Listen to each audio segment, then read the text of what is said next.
Last night, if you missed this, the Senate voted to keep the terror suspects at Gitmo right where they are. They will not come here if the Senate has its way. The measure would block the transfer of detainees to U.S. soil. Comes a day after a report identified facilities in the U.S. that are believed to be capable of housing them. Senators approved that measure 54-41. Retired four-star General Jack Keane here, former Vice Chief of Staff to the Army and a Fox News military analyst. And General, good morning. Nice to see you again. Good morning, Bill. Does this mean Gitmo does not close, even in a second term? Or would the president come and veto this? Well, I think there's going to be some pressure, again, to try to close it, which doesn't make a lot of sense to me. I mean, we have enemy combatants in there as a result of a war. I mean, I think the frustration is the war has gone on for a long time, and therefore we should do something about these detainees. We're not making the choice for the war going on a long time. The Al-Qaeda and its affiliates are making that choice. They just burned down our consulate and killed our ambassador and forced the closure of a CIA base. So they're protracting the war, not us. And I think the other issue is this unfair? Well, what is to be gained by taking the enemy combatants in Guantanamo and putting them with prisoners in the military or the federal system who are criminals? The people in Guantanamo Bay are not criminals. They're enemy combatants there as a result of a war.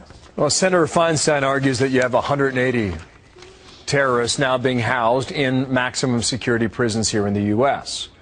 But your point is well taken. If you were to apprehend those responsible for killing our ambassador in Libya and 3 others, where would you take them? Isn't Guantanamo still the best option?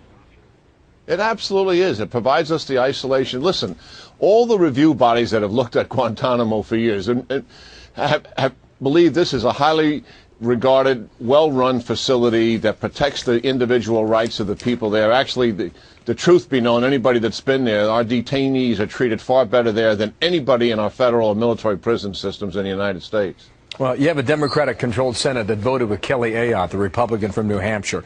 I want to show you these images from central Cairo. It is almost nightfall. We mentioned this a few moments ago.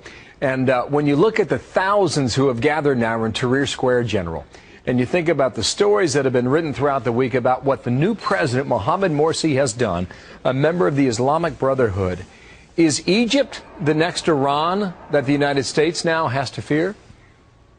Well, it could be. Morsi, frankly, is consolidating power, and he's squeezing out the minority. And the minorities are the Christians, the liberals, and the secularists, many of whom are in that square right now. The Constituent Assembly, which is writing this Constitution you referred to earlier, the liberals and the secularists and the Christians have long left participating in that because they were being frozen out of the process. So it's questionable the value of this document and whether it's going to accommodate some of the rights and social and political justices that the people in that square are wanting. Well, many people consider Morsi to be moving along that line. I mean, do you see it yourself, or do you see him holding back from that? Well, I think he's probably going to pull back a little bit. I'd like to believe that the administration and the State Department is working, certainly, off the media and talking to him diplomatically about the fact that he's overreached, and hopefully he pulls back. He does need the United States, unlike Iran, who did not need us in 1980 and actually declared us as their #1 strategic enemy. The fact of the matter is, Morsi needs our financial aid, both militarily and economically, and he wants the relationship with the United States. We'll see how that impacts on him. Yeah, that's a good point. Thank you, General, for making that. Jack Keane, thank you. Hope you have a terrific weekend, too.